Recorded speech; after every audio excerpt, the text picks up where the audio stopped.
Hey everybody, welcome to Brick Vault. In front of us today is the Han Solo's Landspeeder set from the latest Solo wave, the wave from the latest Star Wars Solo movie.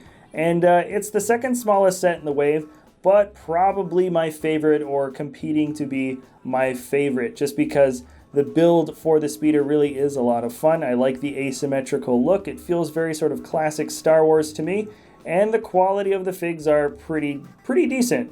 We'll get into the figs first, just because I want to show off some of the cool details of those guys. But first, let me say that this is a 345-piece set. Sells for £26, $30, or €30, and that gives it the pretty much the best part-to-price ratio, about tied for best part-to-price ratio out of this wave.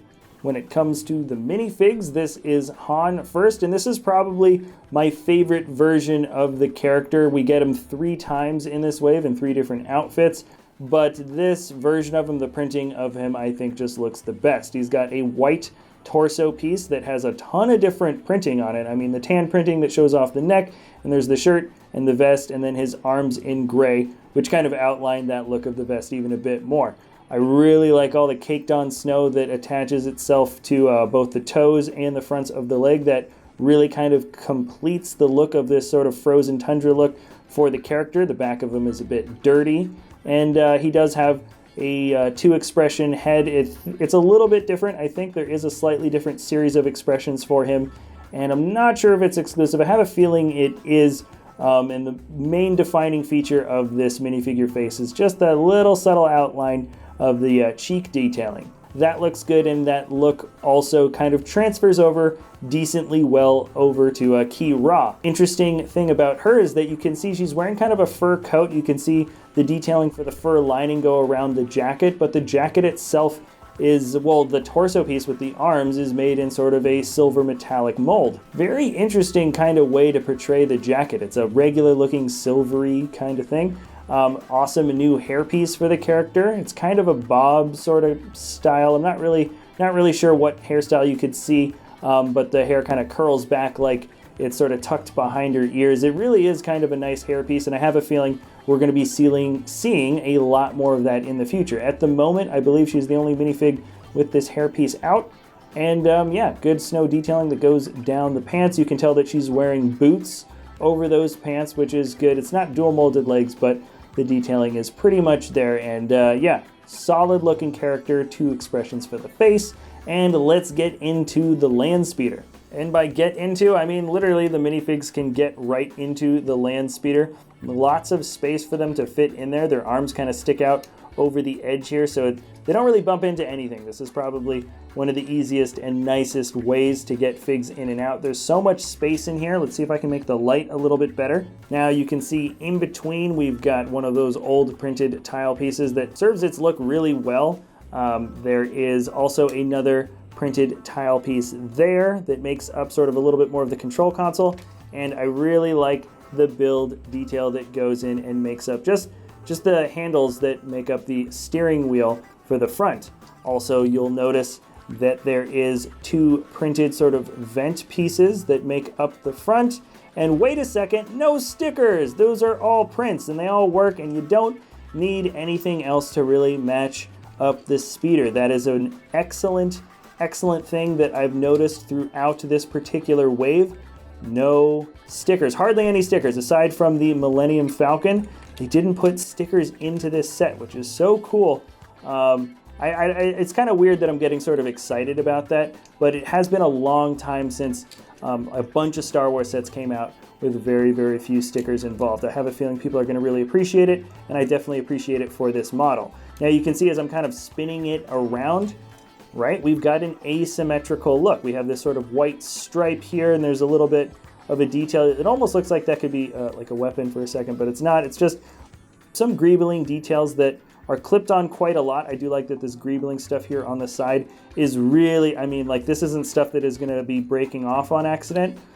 All this stuff, everything is attached very well. Even this bit of the spoiler, I guess you could call it a spoiler, is still studded into the center there, and studded in here, and studded in here. So it's really a strong bit of a model.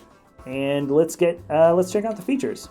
Now you can see me kind of trying to get the top open in the last shot, and there is just a bit of, there we go.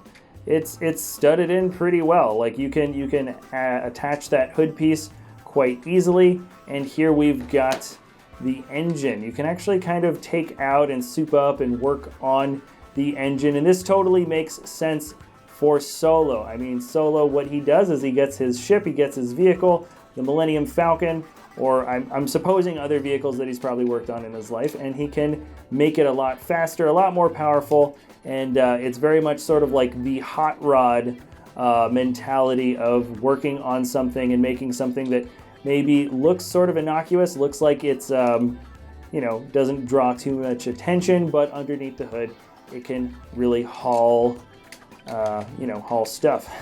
But anyways, before I put it back on, there's an extra stud shooter, sorry, not stud shooter, spring-loaded shot, and, you know, a wrench for working on things. There is an interesting bit of green stuff in here, and there's also some secret cargo. Oops, sorry, I kind of jumped ahead of myself. Secret cargo. This is the secret cargo compartment. According to the set description, it's just secret cargo. It sticks right in there, and it attaches in. So once again, he is a smuggler, he smuggles, so this has a smuggle option. There's also sort of a secret souped up engine too, so there's a lot of fun things that feel very Solo-y about the set.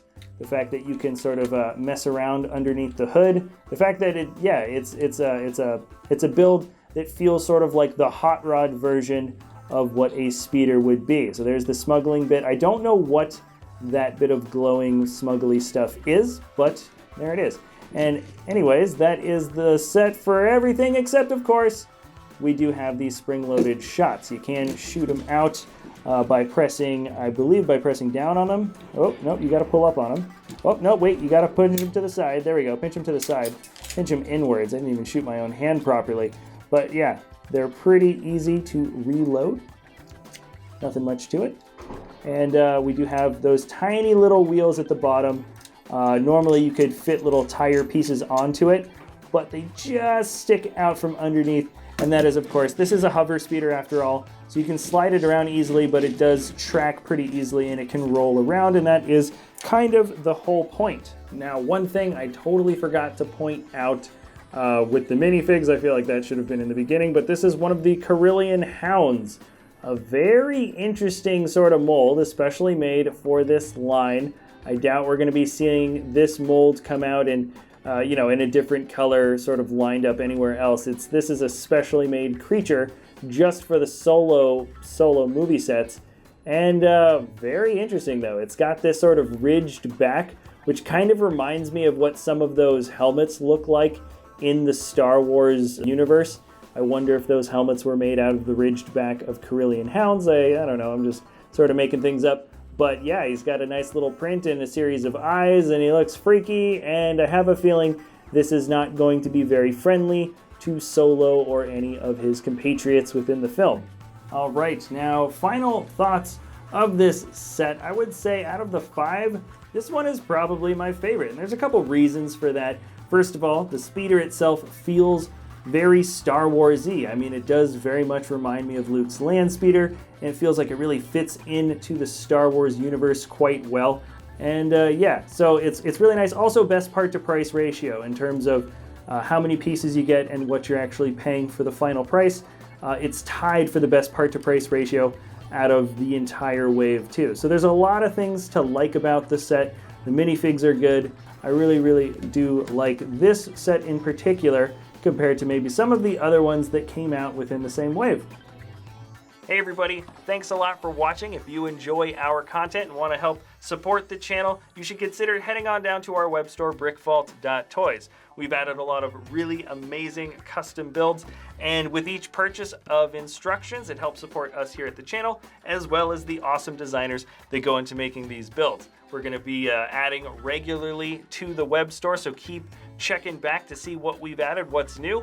And all right, that's it. Thanks a lot for watching, and we'll see you next time at Brick Vault.